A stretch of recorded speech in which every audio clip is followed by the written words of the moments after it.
وقت ایسا ترازو ہے جس کے ایک پلڑے میں زندگی اور دوسرے میں موت ہے۔ وقت کو ٹھوکر مارنے والے لوگ ہمیشہ دوسروں کی ٹھوکروں کا نشانہ بنتے ہیں۔ منافق کی یاری، بزدل کی دوستی، بغیرت کی رشتہ داری اور کم ظرف کی دشمنی سے اللہ ہر غیرت مند انسان کو محفوظ رکھے۔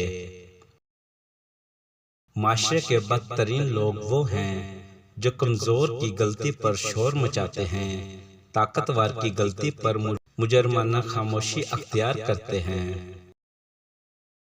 ہر شخص کو آپ راضی نہیں رکھ سکتے، یہ کام چمچے اور منافق لوگ ہی کر سکتے ہیں۔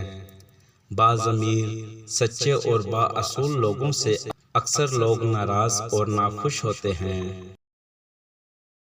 منافق لوگوں سے سنبھل کر رہیں، یہ پہلے تو آپ سے رو رو کر دکھ پوچھیں گے، پھر ہنس ہنس کر لوگوں کو بتائیں گے۔ لوہا نرم ہو کر اوزار بنتا ہے، سونا نرم ہو کر زیور بنتا ہے، مٹی نرم ہو کر کھیت بنتی ہے، آٹا نرم ہو کر روٹی بنتا ہے، اور آدمی کا دل نرم ہو تو انسان بنتا ہے۔ مخالفت ڈٹ کے کریں لیکن منافقت کبھی نہ کریں۔ مخالفت جرأت مند اور خاندانی لوگ کرتے ہیں، لیکن منافقت بزدلوں اور بد نسلوں کی صفت ہے۔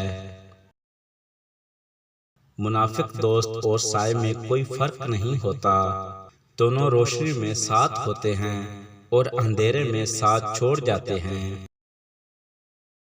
جب اپنوں میں غدار، مکار، منافق پیدا ہو جائیں تو میدان میں کھڑا شیر بھی کتوں سے ہار جاتا ہے۔ منافق دوست نہیں ہوتا، منافق کی نشانی یہ ہوتی ہے وہ آپ کی خوبیوں کو بھول جاتا ہے اور آپ کی خامیوں کو ظاہر کرتا ہے۔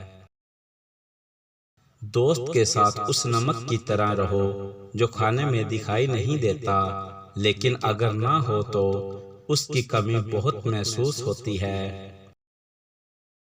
وہ لوگ اکثر بدل جاتے ہیں جنہیں حد سے زیادہ وقت اور عزت دی جائے۔ مطلبی دوست اس کوئلے کی مانند ہیں جو جب گرم ہوتا ہے تو ہاتھ جلا دیتا ہے اور جب ٹھنڈا ہوتا ہے تو کالا کر دیتا ہے۔ کچھ لوگ ہوائی چپل کی طرح ہوتے ہیں، ساتھ تو دیتے ہیں مگر پیچھے سے کیچڑ اچھالتے رہتے ہیں۔ ایک دوست نے دوست سے پوچھا، دوست کا مطلب کیا ہوتا ہے؟ دوست نے مسکرا کر جواب دیا، پاگل، ایک دوست ہی تو جس کا کوئی مطلب نہیں ہوتا، اور جہاں مطلب ہو وہاں کوئی دوست نہیں ہوتا۔ کوئی کہتا ہے دنیا پیار سے چلتی ہے، کوئی کہتا ہے دنیا دوستی سے چلتی ہے، جب آزمایا تو پتہ چلا کہ دنیا تو مطلب سے چلتی ہے۔ زندگی میں دو لوگوں سے دور رہنا، ایک مصروف اور دوسرا مغرور، کیونکہ مصروف اپنی مرضی سے بات کرے گا اور مغرور اپنے مطلب سے یاد کرے گا۔